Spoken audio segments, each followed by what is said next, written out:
Shalom saudara-saudari yang terkasih, tema renungan kita Yesus nama di atas segala nama yang dibawakan oleh Pendeta Drison Ginting.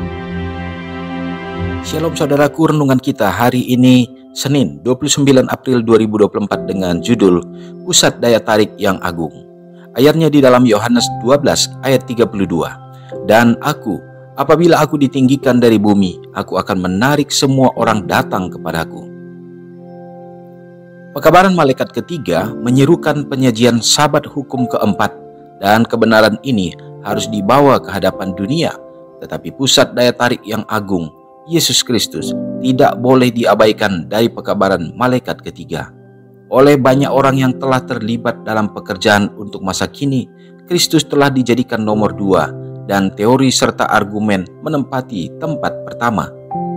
Sebuah tabir tampak di depan mata banyak orang yang telah bekerja keras dalam perkara itu, sehingga ketika mereka menyampaikan hukum, mereka tidak memiliki pandangan tentang Yesus dan tidak menyatakan fakta bahwa di mana dosa berlimpah, kasih karunia jauh lebih banyak melampaui dosa.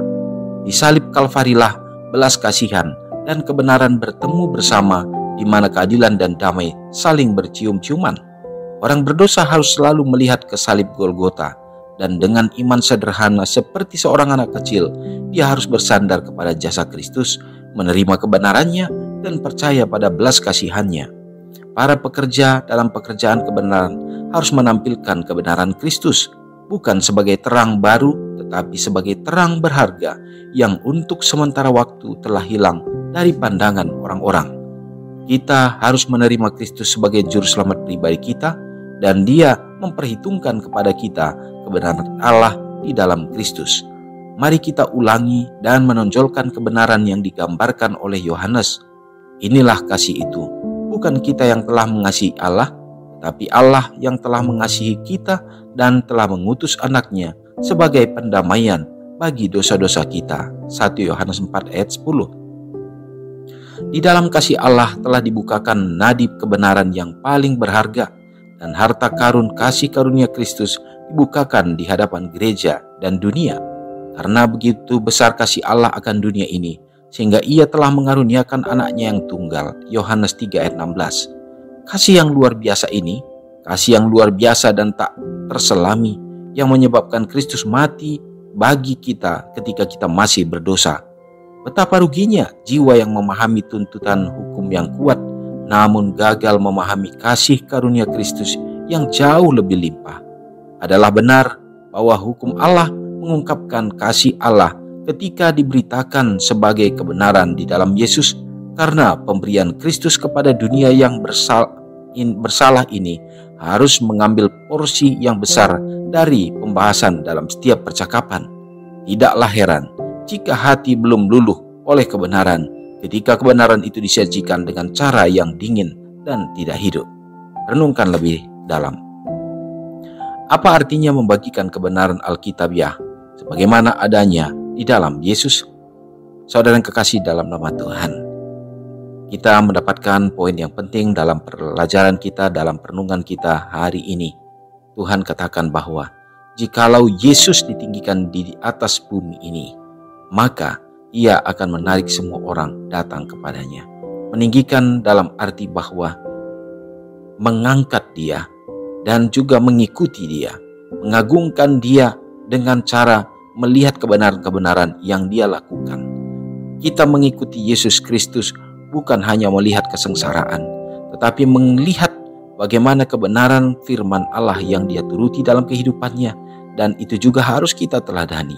Karena kesengsaraannya terjadi oleh karena penurutannya terhadap kehendak Bapa, dan menyelamatkan manusia adalah hanya dengan cara bagaimana dia hidup di dalam kebenaran sehingga dia dapat menjadi hakim bagi manusia. Saudaraku, demikian juga kita di dalam kehidupan kita. Maka tantangan kita adalah bukan kita diselamatkan oleh karena perbuatan kita, tapi oleh karena kasih Yesus Kristus yang sudah mati bagi kita. Tetapi penurutan kita dengan cara mengikuti Dia adalah oleh karena kasih kita kepadanya, dan kita rindu untuk dapat mencintai Dia dengan mengikuti apa yang Dia perintahkan. Saudaraku, inilah yang akan menjadi tantangan bagi anak-anaknya. Semoga kita semakin disempurnakan. Mari kita berdoa. Allah Bapa yang bertahta dalam kerajaan surga, terpujilah Engkau Tuhan atas pekabaran yang indah pada saat ini. Ajarlah kami ya Tuhan, untuk dapat mengasihi Yesus Kristus yang sudah terlebih dahulu mencintai kami. Kami tidak mampu untuk mengasihi Tuhan, tetapi oleh karena kami memandang bagaimana besarnya kasih Tuhan, dan kuasa Roh Kudus memampukan kami untuk melihat itu ya Bapa. Dan biarlah ya Bapa, harapan Tuhan untuk kami dapat mengikuti Engkau, kami akan terima ya Tuhan. Kami lakukan semua perintah-perintah Tuhan, melakukan segenap kehendak-Mu ya Bapa, untuk hidup di dalam jalan kebenaran-Mu, dalam melakukan segala perintah-perintah Tuhan dalam firman-Mu ya Tuhan. Sehingga itu juga yang akan menuntun kami untuk menemukan dan juga mengubahkan kami untuk serupa dengan rupa Kristus. Ya Bapa, terima kasih hari ini dimanapun umat Tuhan berada. Berkatilah kami, berikan kekuatan, berikan kesehatan bagi kami. Dan pimpinkan dalam segala perjalanan-perjalanan dalam melakukan segenap tugas, tanggung jawab pekerjaan yang dilakukan umat-Mu. Bukakan tingkap langit, mencurahkan berkat yang berkelimpahan. Anak-anak dalam pendidikan mereka, yang mana sekarang ini ya Tuhan, mereka juga dalam menyelesaikan akan tugas-tugas dalam ujian. Tuhan juga yang akan memberkati. Berikanlah kepintaran dan hikmat akal budi, dan juga supaya dapat mereka menyelesaikan akan ujian mereka dengan baik. Demikian juga yang mencari pekerjaan, Tuhan tunjukkan yang terbaik ya Bapa, sehingga melalui pekerjaan itu pun mereka dapat menjadi saluran kasih, saluran berkat, untuk mereka juga berdiri menjadi tiang-tiang bagi gereja Tuhan dalam menyokong pelayanan untuk menyebarluaskan Injil keselamatan. Memberkati yang sakit ya Bapa, berikan pemulihan dan kesembuhan. Jamahan kuasa Tuhan menjadi bagian mereka. Ya Tuhan, bagi yang sementara bersuka cita berbahagia merayakan hari ulang tahun mereka, hari ini Tuhan hadirkan berkat khusus, kesehatan dan panjang umur, serta iman mereka diteguhkan. Terpujilah Engkau Bapa, mengampuni dosa kami, karena doa ini hamba serahkan hanya dalam nama Yesus yang sudah menjadi juru selamat kami. Amin.